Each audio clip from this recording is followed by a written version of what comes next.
soon will it be before Indian businessmen start to go back home? Those who have businesses in India start to participate in the political process in India to change some of those kinds of laws, because that's what needs to happen. I think you need to have cross-pollination both ways to make the government here more sensitive to Indian Americans, and vice versa, to make Indians more conscious of how to do business overseas. And you need to change your local laws sometimes to make that happen.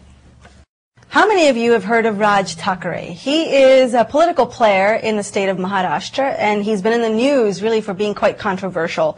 I don't think he's a very popular person, but he did start the Maharashtra Navnirman Sena, MNS, which is a nationalist street gang and political party which inspires terror throughout the city. So not exactly a great political figure, but nonetheless, he has campaigned for a ban on removing or disallowing foreign actors who regularly appear in Bollywood films.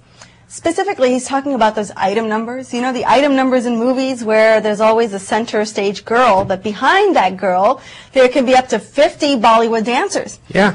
Well, now the latest trend in Bollywood is to import those dancers from places like the U.S. People looking for fame, young girls wanting to give their ambitions a try, they end up in Bollywood when they can't make it in Hollywood. Yeah. And many of them end up as extras for these music videos, for movies.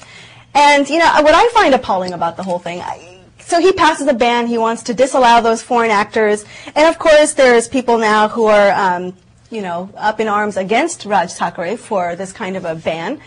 But I was thinking it is rather appalling when you look at some of these music videos and you see the backdrop of girls. By and large, they're Caucasian. And by and large, they're young, blonde girls. So India definitely has a penchant for Caucasian blonde women, because that's what we're using in all of our videos. There's just something a little bit, I don't know, not quite, you know, our industry needs to examine itself when we do things like that for the kind of impression it sets outside of that.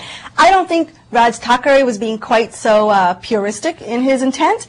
Let me explain his views, you know, which are very simple. Maharashtra is for Maharashtrians. In other words, he feels that so many people have come into Bombay taking jobs from Maharashtrians. And he's extremely angry about it. And he's angry at Bachchan family, he's angry at Khan family and the others, because all of them have come from outside and have become superstars in any city. You go to Chicago, the Chicagoans get very angry when the suburbs take away their business. And here in D.C., we get pretty angry when the Maryland, Virginia people come in and take business away, so on and so forth. So I feel this is something extremely normal, you know. And these girls who come from, you know, abroad, they actually would like to do it for free.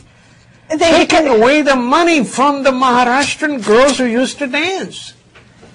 I completely, I mean, the thing is, you know, it's both sides. On the one hand, I'm not thrilled at the idea of banning white British actresses, you know, in Bollywood. I think it's silly. It's something that's just sensational, right?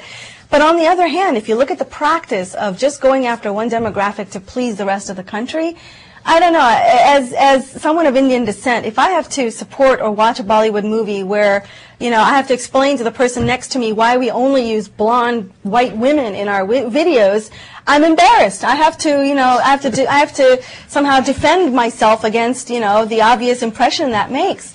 And I just hope Bollywood gets away from that. You know, the laws should be made to encourage the resident Maharashtrians to rise to the top. And laws at the same time should be made that if you're from outside the country, just like we Indians when we came here, we worked hard, you know, we worked longer hours to be successful. So same thing should happen to the non-Maharashtrians. They need to work harder. So the laws need to be made. Unfortunately, if I was a political consultant, I'd have told him, don't be this harsh, you know. Be a little more, you know, progressive and get some laws passed that give Maharashtrians the jobs first, you know. A little more ownership. That's what they should do. Well, folks, that's about all we have for you. We hope you're enjoying your weekend because taxes are all done. Everybody can take a big, deep breath. So we hope you get outside and enjoy the weather. Beautiful weather, too. Namaste. Namaste.